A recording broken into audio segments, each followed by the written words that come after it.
नमस्कार दोस्तों, आप देख रहे हैं न्यूज़ टीवी। मैं हूं जितेंद्र ठवर मलानी उर्फ टोनी। आज हम लोग हैं यहां पे उल्लासनगर में।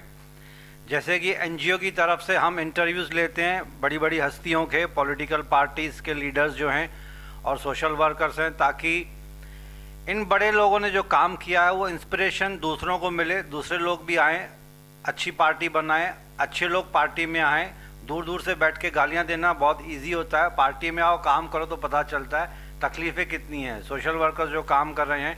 अच्छा, मैं एक बात और क्लियर करना चाहता हूँ before I start putting my questions to Bandu sir, कि पॉलिटिकल पार्टीज़ में भी 90% सोशल काम ही होता है। हमारा राइट सर?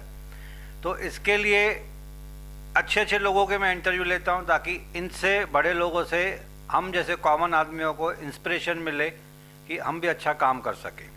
तो दोस्तों, welcome to news TV in association with our NGO women power and social awareness foundation, registered with central government of India, ministry of corporate affairs.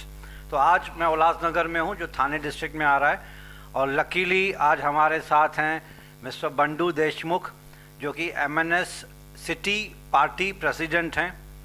सबसे पहले तो मैं तहे दिल से सर आपको थैंक्स कहूँगा कि आपने बहुत शॉर्ट नोटिस पे मुझे टाइम दिया। हालांकि सॉरी भी बोलूँगा, थैंक्स भी बोलूँगा कि आते आते मैं उल्लासनगर में किसी और का इंटरव्यू लेने आ रहा था, लेकिन रात से ही मेरे दिमाग में था कि आपसे फ़ोन पे बात कर लूँ। आपने शॉर्ट नोटिस पे मुझे अपॉइंटमेंट दे दी, फॉर विच न्यूज़ टीवी पे सिंसियर थैंक्स टू यू।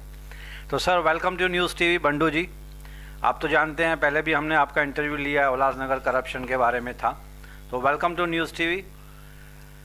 सबसे पहले तो इंफ्रास्ट्रक्चर के बारे में हमने बहुत सारे उल्लासनगर में वीडियोस बनाए हैं, आपने भी उसमें पार्टिसिपेट किया है। जहाँ जहाँ मैं उल्लासनगर के वीडियोस को ट्रैक करता हूँ, मैं आपके वीडियोस भी देखता हूँ। आपने कोविड के टाइम पे आपने और आपकी टीम ने जी जान से मेहनत की, लोगों की सेवा की, जो काबिल तारीफ़ है। उसके लिए saying thanks is a small word actually. जो आप लोगों ने काम किया कोविड के टाइम पे, जो पब्लिक की सेवा की, वो ह्यूमैनिटी हमेशा उसको याद रखेगी, राइट। उसमें आपका कहीं पे भी पॉलिटिकल अप्रोच नहीं था, जैसे जितना मैंने सुना। उसमें आपकी एक ह्यूमैनिटी थी, आपके दिल में भावना थी। लोग डर रहे थे बाहर निकलने से लिए, हॉस्पिटल में जाने के लिए।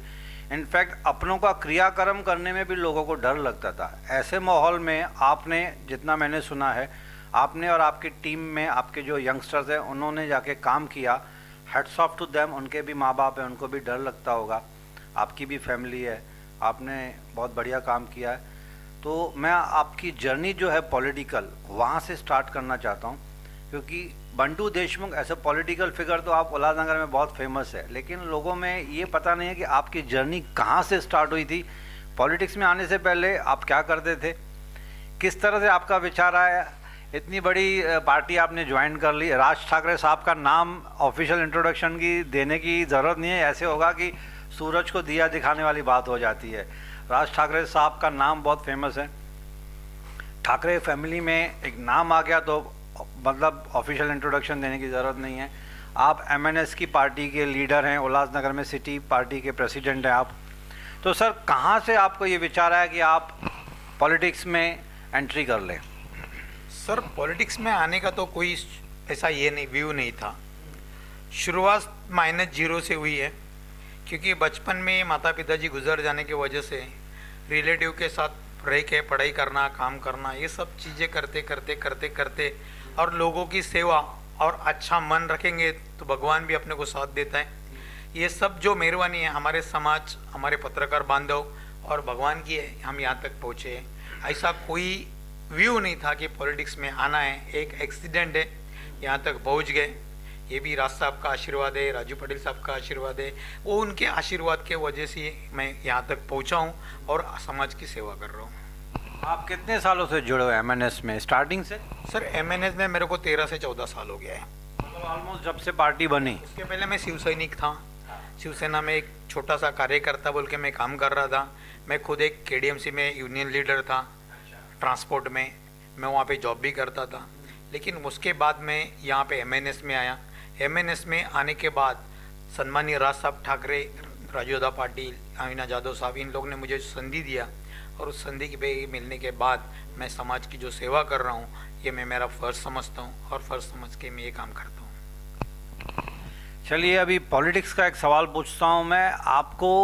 एमएनएस का फ्यूचर, अभी जो कॉरपोरेशन की इलेक्शन आने वाली है, मेरे ख्याल से अभी अप्रैल मई के आसपास डेट फिक्स हो जाएगी। एमएनएस का फ्यूचर उल्लासनगर में कैसे लग रहा है आपको? सर हमने काम किया है, हमने लोगों के लिए काम किया है। जब कोविड चालू हुआ, मेरे ख्याल से दिसंबर में कोविड चालू हुआ, दिसंबर 19 में कोविड चालू हुआ। कोविड चालू होने के बाद जनवरी में जो कोविड स्प्रेड हुआ, उस टाइम लोग इतने डरे हुए थे कि लोगों को कुछ समझ में नहीं आ रहा था, घर के बाहर नहीं निकलना, ये नहीं, क्योंकि मतलब इतना डर था कि लोग सहमा गए थे, कुछ समझ में नहीं आ रहा था। उस टाइम पे हम लोगों ने घर में बैठने से अच्छा लोगों को हमारी जो ज़रूरत है, लोगों के साथ खड़ा रहना चाहिए, लोगों की ज़रूरतों को पूरा करना चाहिए, लोगों को क्या चाहिए उस चीज़ पे काम करना चाहिए। यही काम मैंने और मेरे टीम ने किया है। हमें कभी भी कोविड से डरे नहीं है। मैं तुमको यकीन दिलाऊंगा, मैं कोविड में 18 महीना फील्ड पे था, लेकिन सादा मेरे को सर्दी नहीं हुआ, क्योंकि हम लोग डरते नहीं थे। हम लोग रात को 19 घंटा 20 घंटा मेरे लोग और मैं काम कर रहे थे, क्योंकि हम समाज का देना लगते हैं। और जिस टाइम समाज मुसीबत में हो तो समाज के साथ खड़ा रहना हमारा फर्ज है, और वही मैं आने वाले महीने और मेरी टीम ने किया है। उस टाइम पे हमको रात को फ़ोन आते थे, वेंटिलेटर चाहिए, बेड चाहिए, रेमडेसिविर चाहिए, टॉल्सीज़ुमो चाहिए, ब्लड चाहिए। सर 27 मार्च 2020 को मैंने पहला ब्लड डोनेशन कैंप लगाया था, जब कोविड स्प्रेड में था। उस टाइम में सेंट्रल हॉस्पिटल में मेरा ब्लड डोनेशन कैंप था। 76 लोगों ने उस टाइम ब्लड डोनेट किया था बिना डरे। क्योंकि क्या हुआ, अचानक से ब्लड का इतना शॉर्टेज हो गया कि लोगों को ब्लड का ज़रूरत था। जिसको ट्रोल्सीजोमा और रेमडेसिविर दिया जाता था उसको ब्लड का ज़रूरत पड़ता था। और उस टाइम पे हमारे केसरी मित्र मंडल करके टीम है, वो और हम लोग सब मिल के काम कर रहे थे।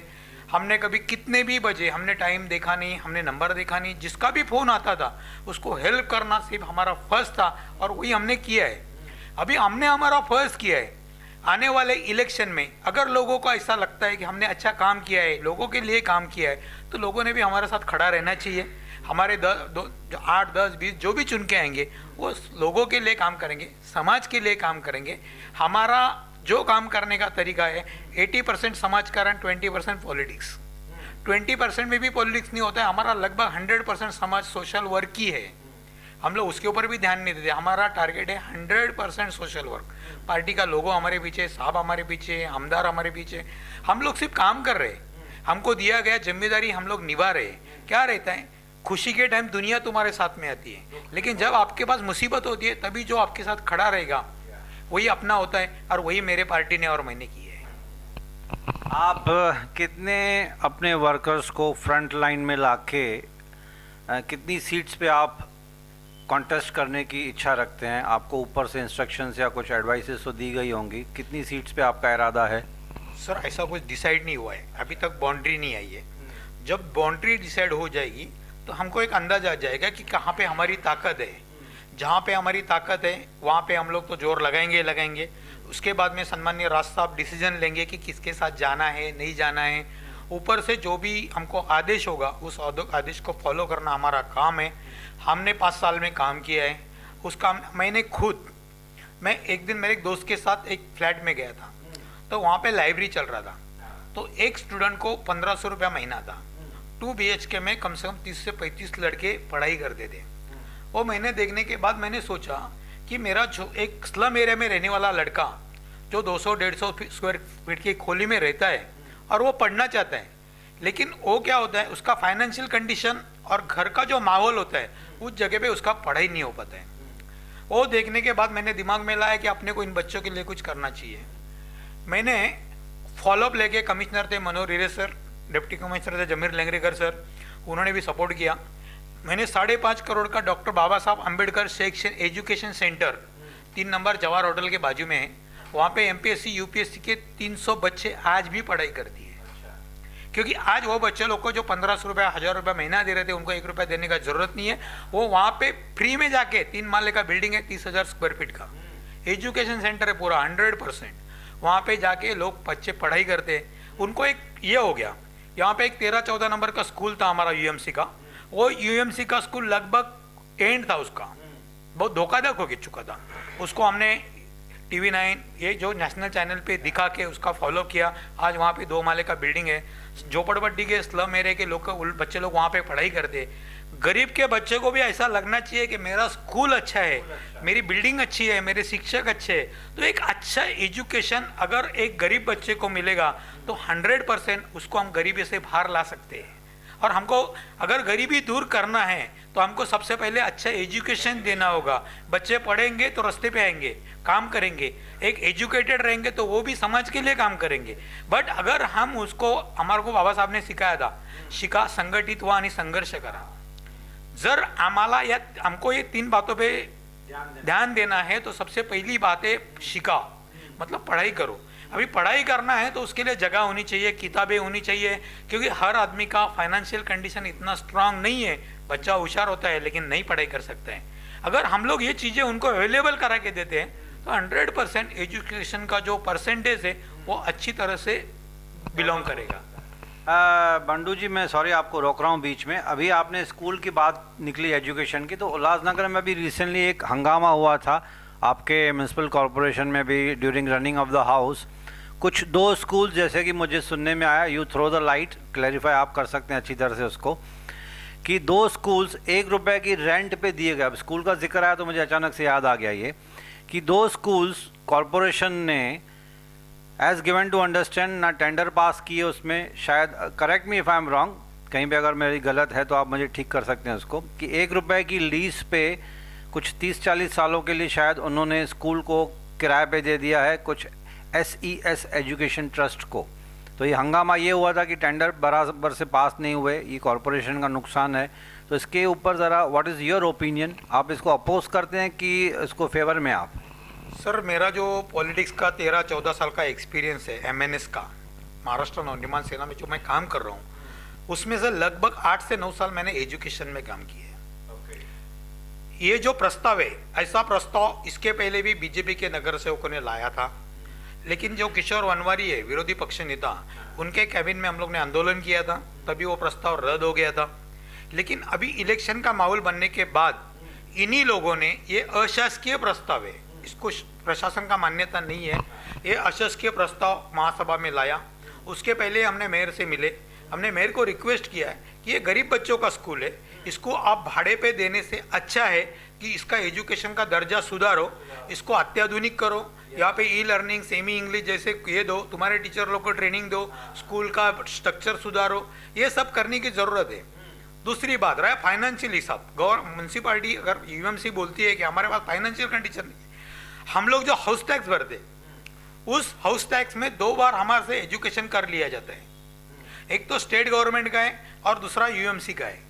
तो हम लोग करोड़ों रुपए एजुकेशन के लिए तो ऐसा हमारे टैक्स में आपको दे रहे, तो आपको दूसरा पैसा डालने का जरूरत नहीं है।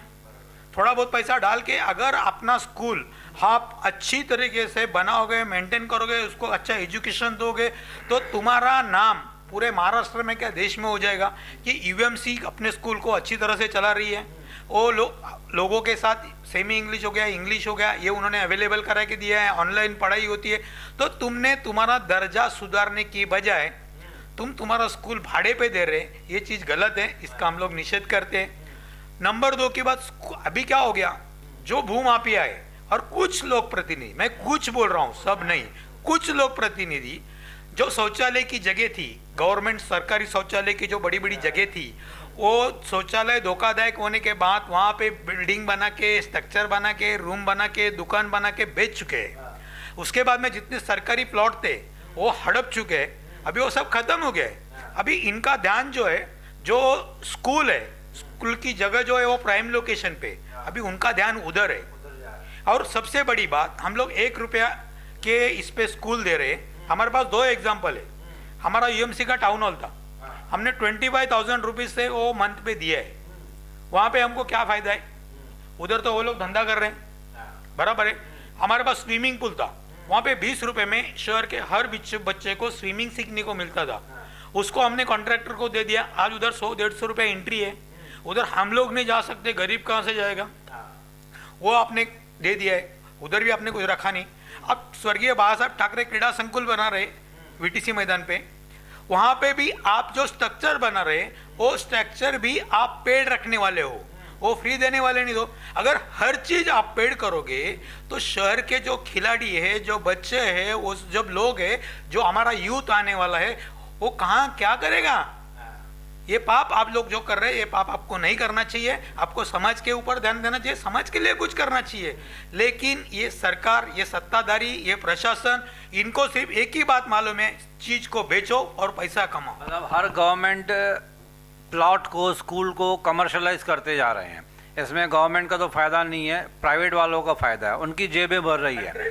जो गरीब बच्चे हैं वो और गरीब होते जाएंगे, उनको तो चांस ही नहीं मिलेगा। बराबर है।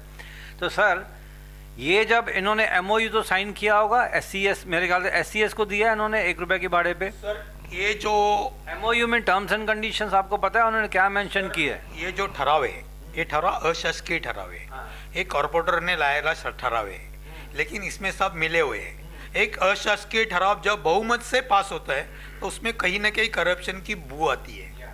यहाँ 100% करप्शन है, क्योंकि बिना करप्शन का तो कोई सपोर्ट नहीं करेगा। लेकिन इसमें जो मेजॉरिटी कॉरपोरेटर्स हैं वो एक पॉलिटिकल पार्टी के हैं, अलग अलग पॉलिटिकल पार्टी ने इसको सपोर्ट किया है? सर यहाँ पे अलग अलग पार्टी ने सपोर्ट किया है। जहाँ पे शिवसेना है, बीजेपी है, इन दोनों ने तो 100% उस चीज को सपोर्ट किया हुआ है। शिवसेना और बीजेपी ने, 100% हालांकि अब दोनों राइवल पार्टीज हैं, राइवल पार्टीज है।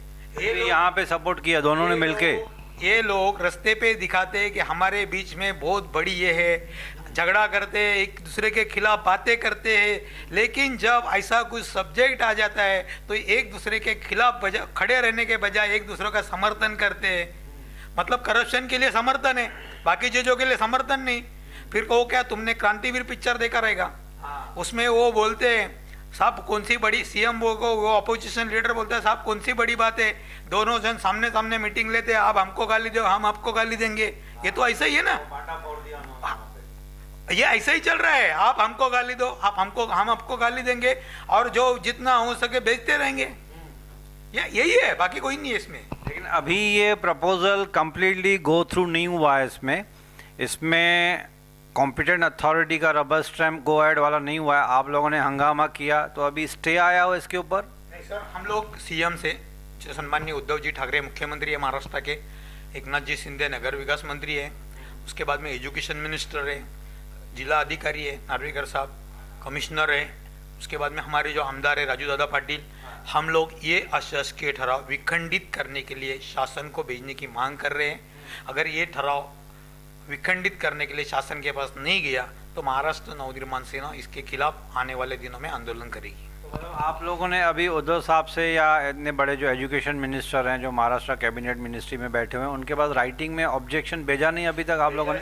हम लोग का फॉलोअप चालू है। हम लोग मेयर से भी मिले, मेयर को भी हमने समझाया कि आप ऐसा मत करो, आपका नाम होएगा, अच्छा काम करो, गरीब का दुआ लो, बद्दुआ मत लो। तो वहाँ से ऊपर से चीफ मिनिस्टर ऑफिस से कुछ इंस्ट्रक्शन आए हैं कि इसको होल्ड पे रखो ये मैटर को? सर हमने अभी तक चीफ मिनिस्टर ऑफिस को मेल किया है। उसके बाद में हमारा आंदोलन की ये होगी, रूपरेखा डिसाइड होगी। हम लोग बहुत जल्द एक आंदोलन करेंगे, उसके बाद में उसका फॉलोअप लेंगे। कोई भी चीज उसको पूरा होने के लिए टाइम लगता है, तो उस टाइम के पीरियड में हम लोग 100% कोशिश करेंगे। या तो फिर आने वाले इलेक्शन सामने ही है, इनकी दूध का दूध पानी का पानी हो जाएगा जो भी है। हम लोग तो लोगों को बताएंगे ना इन्होंने क्या बेचा है और क्या क्या नहीं बेचा है, ये तो हम लोगों के सामने रखेंगे। तो आने वाले इलेक्शन में इसका असर तो आपको 100% देखने के लिए मिलेगा। चलिए, ये तो अच्छा काम किया आप लोगों ने मिलके, कुछ जो आप जनता की हित में सोच रहे हैं, in the larger interest of public. But natural school की ज़मीन है, उसको अगर टेंडर फ्लोट करेंगे तो अच्छा खासा इनकम भी हो सकती है। लेकिन बेसिक ये देखना है कि जो गरीब बच्चे जाएंगे कहाँ पे।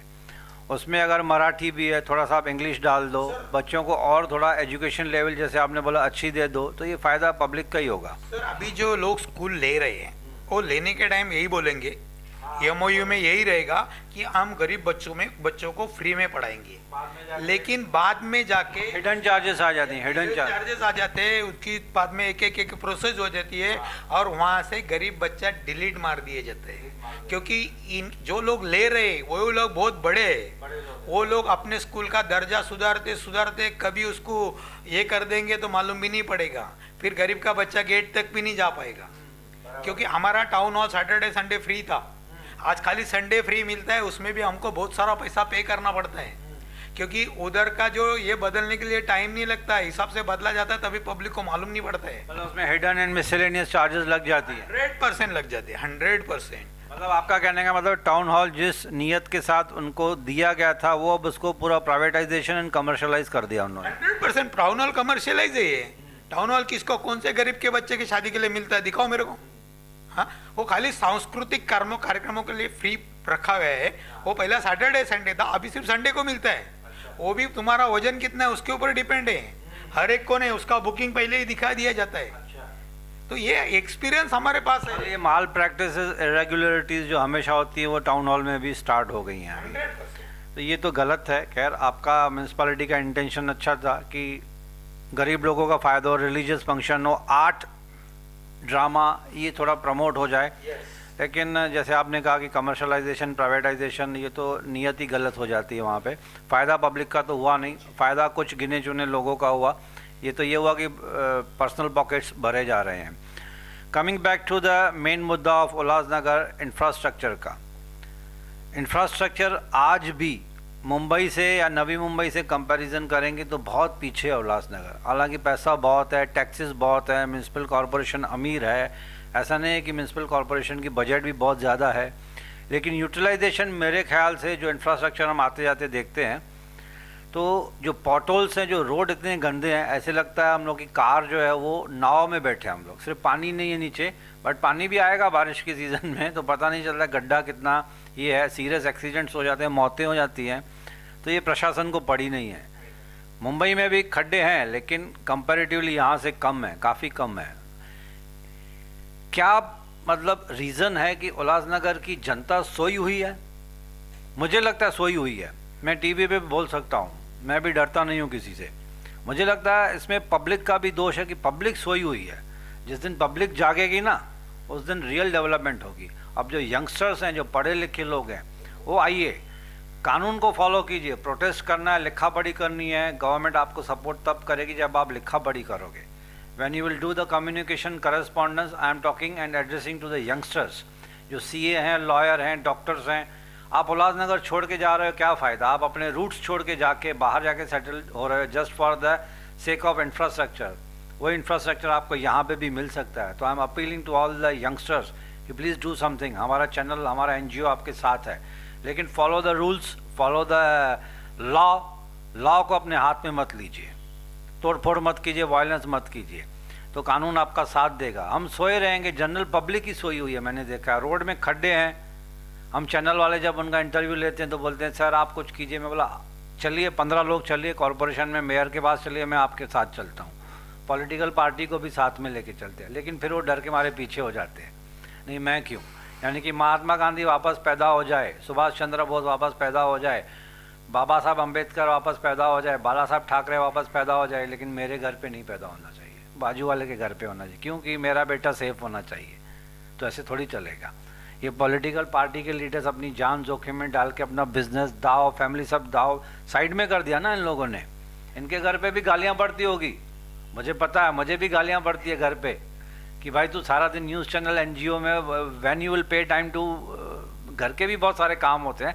वैसे भी ये इंसान है, सब पॉलिटिकल पार्टी के इंसान बैठे हुए हैं, सोशल वर्कर्स हैं, घर छोड़ के, अपने बच्चों की फैमिली को छोड़ के, जैसे महात्मा गांधी, बाबा साहब अम्बेडकर ने किया था, घर बार छोड़ के वो देश की सेवा में लग गए। तो ये बड़े बड़े लोग भी देश की सेवा कर रहे हैं, लेकिन देश की सेवा करने में लोगों का सपोर्ट तो होना चाहिए कि नहीं होना चाहिए? आप पीछे क्यों हो रहे हो? आगे आइए, आपका ही शहर है भाई, डेवलपमेंट होगी, फ़ायदा आपको होगा, आपके बच्चे आपको याद करेंगे। हम तो चले जाएंगे ऊपर, देश तो, ये उल्लासनगर तो बच्चे संभालेंगे ना।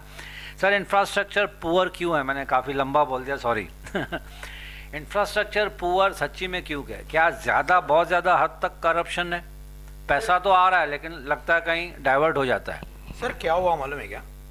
2005 के पहले 20 रुपये स्क्वायर फीट से जो उल्लासनगर में कंस्ट्रक्शन किया गया था, तो उस कंस्ट्रक्शन का बहुत सारा असर अभी दिखाई दे रहा है। उसके बाद में क्या हुआ सर, जो गवर्नमेंट है, गवर्नमेंट ऑफ महाराष्ट्र, इन्होंने एक लॉ पास किया था कि जितने अनलीगल कंस्ट्रक्शन है उसको रेगुलाइज किया जाए। ये 2005 में हुआ था। 2005 में होने के बाद ये आया 2006 में। 2006 में जब ये लॉ पास हुआ सिर्फ उल्लासनगर के लिए, इसका फायदा महाराष्ट्र के बहुत सारे शहरों ने लिया, लेकिन हमारे उल्लासनगर वासी इसका फायदा नहीं ले सके। उस वक्त हमको मालूम नहीं पड़ा कि हमको क्या करना है। उस वक्त का जो रेडी रेकनर का रेट था वो बहुत कम था। उस टाइम पे अगर हमारे शहर के, और हमको रेगुलाइज करना है, खाली बिल्डिंग नहीं करना है, हमारे शहर में गवर्नमेंट लैंड पे जितने कोई बांधकाम में घर रहेगा, ऑफिस रहेगा, कुछ भी रहेगा, झोपड़पट्टी सबको रेगुलाइज करना है। तो उस टाइम पे क्या हुआ, जो जन जागृति होना चाहिए, जो लोगों तक पहुंचना चाहिए, वो ये लोग पहुंच नहीं सके। और 2006 में जब ये लॉ आया तो बहुत सारे लोगों ने एप्लीकेशन नहीं किया, बहुत कम लोगों ने एप्लीकेशन किया। बाद में कुछ प्रॉब्लम्स आए, इसकी वजह से वो योजना बंद हो गई। लगातार हम लोग लड़ रहे थे कि इसको चालू करो। अभी बीच में ये शुरू हुआ था, लेकिन ये शुरू होने के टाइम पे क्या हुआ, इसका जो रेडी रेकनर का रेट है वो 2019 के हिसाब से रखा गया रेगुलाइजेशन का। अभी हम लोग प्रॉपर्टी रेगुलाइज कर रहे हैं 2005 के पहले का। हमारे पास आप उसका जो प्रॉपर्टी का कॉस्ट है वो मांग रहे हैं 2019 के रेडी रेकनर के हिसाब से। तो इसमें बहुत सारा डिफरेंस है। अगर एक 200 स्क्वायर फीट का घर रेगुलाइज करना है, अगर 2019 के रेडी रेकनर के हिसाब से हम लोग जाते हैं तो उसको 2 से 2.5 लाख रुपया खर्चा है। वही अगर हम 2006 के रेडी रेकनर के हिसाब से जाते हैं तो 70 से 75 हजार रुपये में मेरा घर रेगुलाइज हो जाएगा। तो ये जो तफावत है, ये बहुत बड़ी तफावत है। और जो पॉलिटिशियन है, सत्ताधारी, ये लोग इस पे ध्यान नहीं दे रहे। एक्चुअली इस पे ध्यान देना चाहिए। अभी हमारी मांग है, हम लोग फॉलो कर रहे हैं कि ये स्कीम वापस चालू करो कि जो अनाधिकृत बांधकाम है उसको रेगुलाइज किए जाने चाहिए। अगर ये बांधकाम रेगुलाइज हो जाते तो मेरी प्रॉपर्टी रेगुलाइज हो जाएगी। उसमें हमारा दूसरा पाव क्या हुआ, 93 से लेके 97 तक एक उल्वा का रेती आया था। वो रेती आने के टाइम पे बहुत सारा बिल्डिंग का कंस्ट्रक्शन हुआ, तो वो रेती के वो में दम नहीं था उस टाइम पे जो कंस्ट्रक्शन। 1994-95 की बात करें आप, से लेके 97 की बीच में की ये बात है। अब गिर रही है वो जो बिल्डिंग गिर रही है वो उस टाइम की बिल्डिंग से वो गिर रही है। तो अभी हमको अगर सबको बचाना है तो हमको उसके लिए भी कुछ करना होगा। एक बात और ऐसी है कि हमारे शहर में जो 20 रुपया स्क्वायर फीट के हिसाब से कंस्ट्रक्शन किया गया, तभी महानगर पालिका का प्लान जो पास होता है वो और रियल कंस्ट्रक्शन, इसमें बहुत तफावत थी। उसके वजह से हमारा कंस्ट्रक्शन अनलीगल हो गया और हमको ओसी नहीं मिली। ओसी नहीं होने के वजह से उसका कोऑपरेटिव हाउसिंग सोसाइटी नहीं बन सका। अभी जब तक कोऑपरेटिव हाउसिंग सोसाइटी नहीं बनती तब तक वो सोसाइटी की जो जगह है वो आपके नाम पे नहीं होती है, वो बिल्डर के नाम पे होती है। अभी अगर बिल्डिंग गिर जाती है तो वो जगह बिल्डर को, आप उसका बिल्डर का उसके हक होता है, फिर बिल्डर आके उस जगह पे हक जताते हैं। तो हमने इसके लिए भी मांग की है कि एक कानून बनाओ कि जो लोग 15-20 साल से उस बिल्डिंग में रह रहे हैं, अगर आप बिल्डिंग यूएमसी तोड़ती है या बिल्डिंग गिर जाती है तो उस बिल्डिंग के जगह पे वहाँ के रहवासियों का हक होना चाहिए, ना कि बिल्डर का हक होना चाहिए। इसके लिए कुछ तो करना पड़ेगा।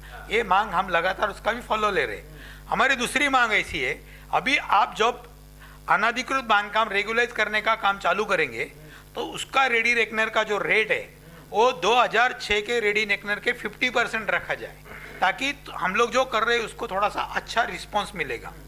लेकिन होता क्या है, जो सत्ता में बैठे हैं वो सिर्फ गाजर दिखाते हैं, काम कुछ करते नहीं है।